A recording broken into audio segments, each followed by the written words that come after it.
안녕하세요. 달콤한 국어입니다. 오늘은 독서 개념학습 1강 땅의 윤리 총 5개의 문단으로 이루어져 있는 땅의 윤리라는 글 한번 읽어보도록 하겠습니다. 자, 첫 번째 문단 문장 1번입니다.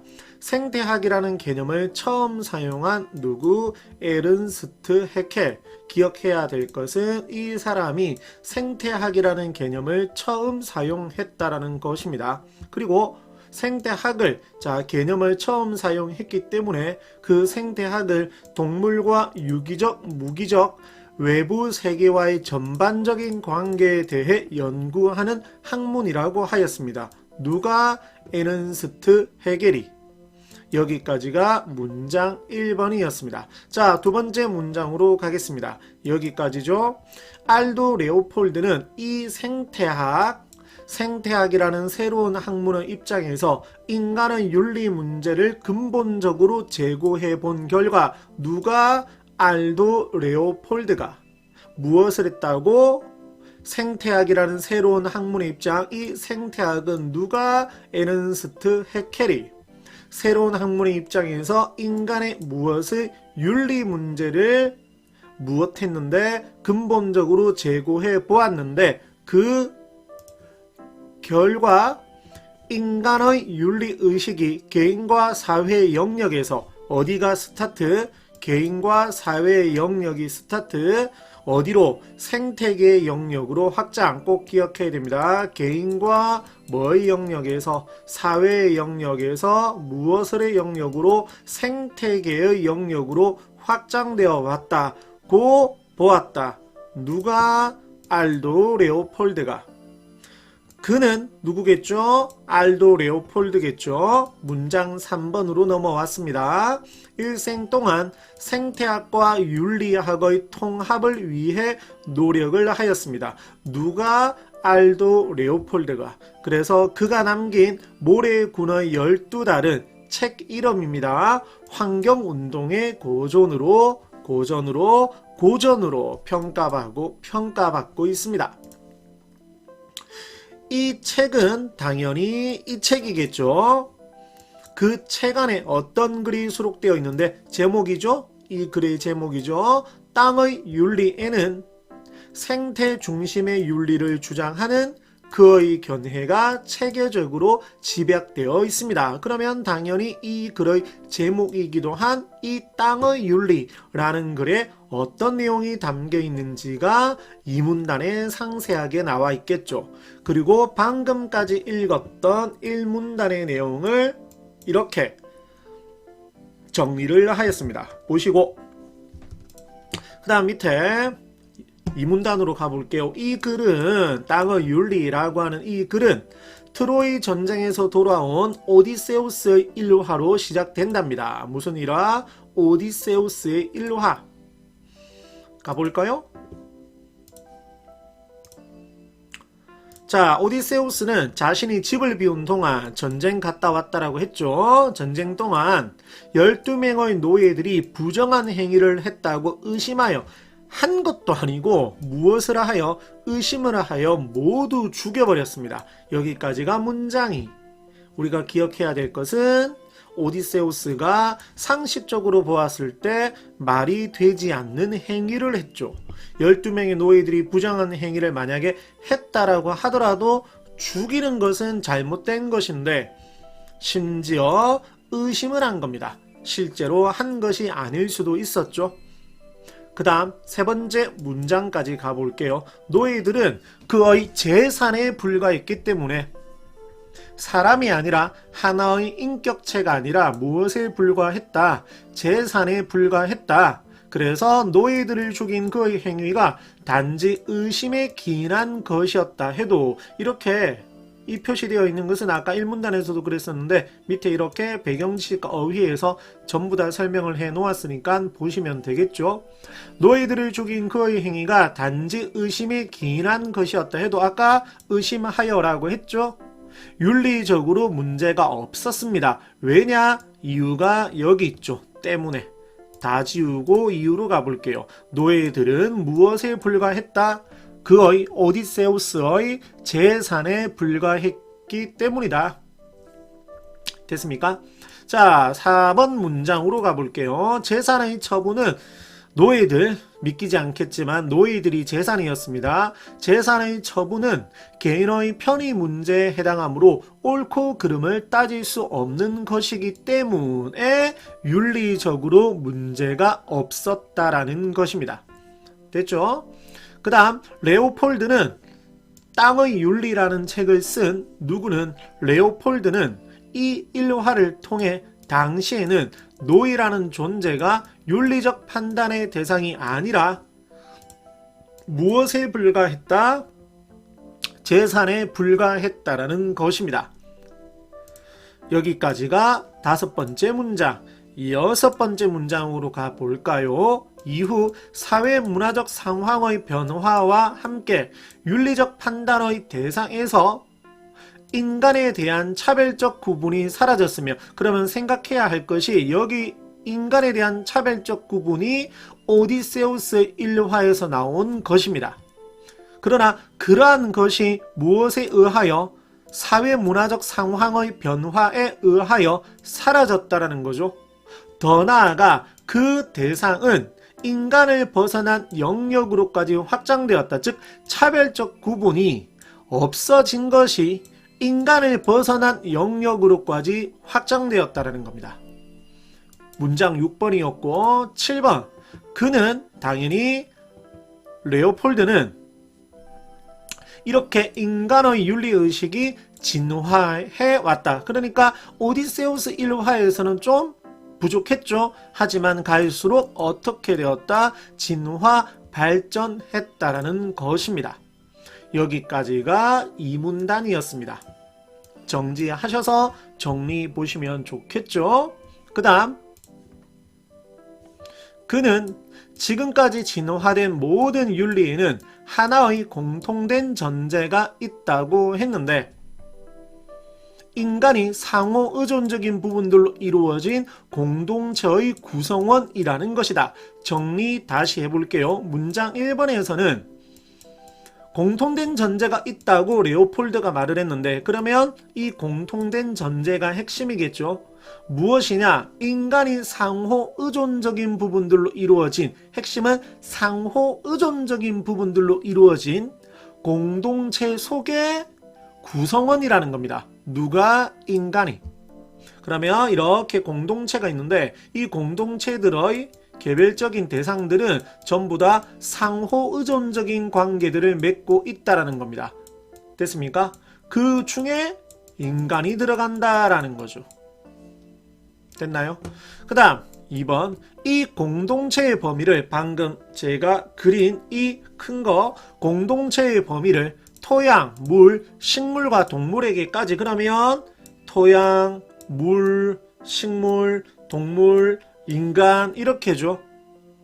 확장한 개념이 바로 핵심 땅의 윤리라는 것입니다. 3번 문장. 이 무엇에 대해서? 땅의 윤리에 대해서, 핵심인 무엇의 윤리? 땅의 윤리에 대해서 설명을 해야 되겠죠. 가볼까요?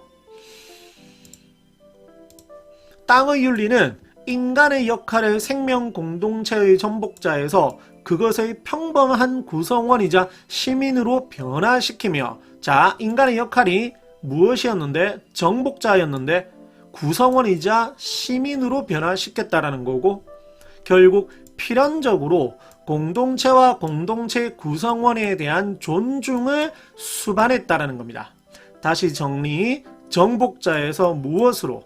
구성원이자 시민으로 결국 필연적으로 이어질 수밖에 없는 거죠. 필연적으로 공동체와 공동체 구성원에 대한 존중을 포함한다. 수반했다. 됐나요? 땅의 윤리 이야기하고 있습니다. 그 다음 계속 가볼게요. 또한 레오폴드는 미국 개척 시대에 식물 천위가 역사의 진로를 결정했던 사건들을 제시하며 지금까지 인간의 활동으로만 설명되어 온 많은 역사적 사건들이 사실은 인간과 땅의 생명적 상호작용의 결과였다고 하였다. 정리하면 지금까지는 무엇으로 설명을 했는데 여러 사건들을 역사의 진로를 결정했던 여러 사건들을 인간의 활동으로만 설명을 했는데 사실은 그것들이 인간과 땅의 생명적 상호작용의 결과였다라고 말을 한 것입니다. 됐나요? 그리고 이를 통해 요 이야기를 통해 인간이 사실상 땅이라는 아까 여기에 들어간다라고 했죠. 제가 여기 하나가 누구라고 했죠? 인간이라고 했죠. 구성원에 불과하며 땅이라는 생명 공동체가 그러면 이 전체가 뭐다? 땅이라는 거죠. 그 안에 토양이 있고 식물이 있고 물이 있고 동물이 있고 인간이 있다라는 거죠. 그래서 땅이라는 생명 공동체가 색칠 요 색깔로 할까요? 요 생명 공동체가 얼마나 중요한지를 강조하였다, 역설하였다. 여기까지가 3번 문단이었습니다. 3문단이었습니다. 정리 잘 되어 있죠? 보시고 오타가 눈에 하나 보이네요. 지금까지가 아니라 지금까지죠. 까지죠. 자, 밑에 내려가 보면 이제 4문단. 역시나 레오폴드는 자연물이 인간의 이익을 위해 관리될 수 있는 자원으로 사용될 수 없다가 아니라 있고라고 했습니다. 자연물을 이용할 수 있다라고 했습니다. 중요합니다. 사용되어야 한다는 생각을 무엇하지 않았다, 부정하지 않았다, 부정했다라는 식으로 출제할 수 있습니다. 따라서 그를 동물권이나 식물권의 옹호자로 보는 것은 적절하지 않다라고 했습니다. 누구를? 레오폴드를. 왜? 부정하지 않았기 때문이죠. 자연물로 사용될 수 있고 사용되어야 한다는 생각을 부정하지 않았기 때문에 동물권이나 식물권의 옹호자로 보는 것은 옳지 않다라는 거죠. 윤리적 판단의 대상이 식물이나 동물에게까지 확정되어야 한다는 입장과 누구의 입장이었죠? 당연히 레오폴드의 입장이었죠. 식물이나 동물을 자원으로 사용할 수 있다는 입장도 누구 입장이었죠? 레오폴드의 입장이었죠. 이 두 입장은 언뜻 양립, 함께 서 있는 거죠. 함께 있을 수 없는 것처럼 보이죠. 그렇죠? 그러나 자, 4번 문장으로 갑니다. 윤리적 판단의 대상을 하나의 개체가 아니라 계속 제가 그렸던 전체, 공동체 전체로 볼 때 이러한 문제, 어떤 문제죠? 양립할 수 없는 것처럼 보이는 그러한 문제는 해소될 수 있다, 즉 양립할 수 있다라는 거죠. 윤리적 지위를 부여받는 것이 공동체 전체라며 이 공동체 전체라면 옳고 그름의 판단은 하나의 개체가 아니라 여기 하나 아까 여러 개체들이 있다라고 했었죠. 그 중에 하나가 인간이라고 했었죠. 하나의 개체가 아니라 공동체 전체에 어떤 결과를 초래하느냐에 따라 달라지게 된다. 됐죠? 따라서 땅이라는 생명 공동체 전체에 부정적 영향을 미치지 않는 한, 즉 보세요. 여기 인간이 있는데 동물이랑 식물을 무엇으로 활용을 한 거죠? 자원으로 활용을 했습니다. 누가? 인간이. 근데 그 활용이 이 땅이라고 하는 전체에 부정적 영향을 미치지 않는 한 괜찮다라는 거죠. 됐나요? 여기까지가 바로 4문단. 마지막 5문단, 조금 길죠? 5문단 읽어볼게요. 레오폴드의 주장은 어떤 것은 그것이 생명 공동체의 온전함, 안정, 아름다움을 보존하는 경향에 따라 옳다. 그리고 그 반대는 그르다. 이제 땅의 윤리란 책에 적혀있는 문장이겠죠. 라는 문장 속에 직결되어 있다. 자, 혹시나 이 말이 이해가 되지 않을까봐 부연 설명을 했죠. 우리는 그냥 부연 설명으로 볼까요? 땅이라는 생명 공동체의 도덕적 지위 계속 그립니다. 이 생명 공동체에 무엇을 부여했다? 도덕적 글씨 이상의 지위를 부여했고 그 공동체가 유지될 수 있도록 인간의 행위 규범이 마련되어야 한다는 것입니다. 이 말이 의미는. 두 번째 문장이었고 이와 같은 생태윤리는 방금 말한 이것이 생태윤리. 다시 할까요? 땅이라는 생명 공동체에 도덕적 지위를 부여하고 그 공동체가 유지될 수 있도록 인간의 행위 규범이 마련되어야 한다는 것.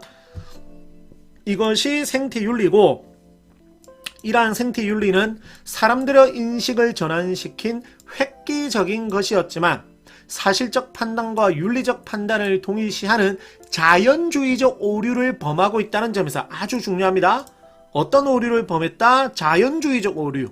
자연주의적 오류가 뭐냐? 사실적 판단과 윤리적 판단을 동일시한다는 겁니다. 그래서 그런 점에서 비판의 대상이 되기도 한답니다. 생태학적 사실 그 자체만으로는, 자, 이 문장이 어려우니까 설명해 주는 거죠. 부연 설명. 생태계의 온정성과 안정성이 중요한 윤리적 가치라는 것을 발음이 꼬였네요. 증명해 주지 않음에도 불구하고, 증명해 주지 않습니다. 그럼에도 불구하고 생태계의 온전성과 안정성을 바로 윤리적 판단의 기준으로 삼았다는 겁니다. 됐나요? 또한 개체와 전체의 관계에서, 자, 개체와 전체의 관계에서 후자를, 전체를 전자, 개체보다 우선시함으로써 개체가 희생될 수 있는, 안에 있는 개체가 희생될 수 있는 여지를 남기고 있다는 점에서 비판을 받았다고 합니다. 그 이유는 무엇이냐? 생명 공동체를 위해 그 구성원인 식물이나 동물뿐만이 아니라 한 개체로서의 인간의 희생 가능성도 정당화했기 때문입니다. 됐습니까? 여기가 5문단이었습니다. 자, 그리고 저희 달콤한 국어에서는 이렇게 문제도 제공을 하고 있으니 기회가 된다면 저희 달콤한 국어 사이트에 한번 방문해 주시면 정말 좋겠습니다. 감사합니다. 그리고 구독과 좋아요는 사랑입니다.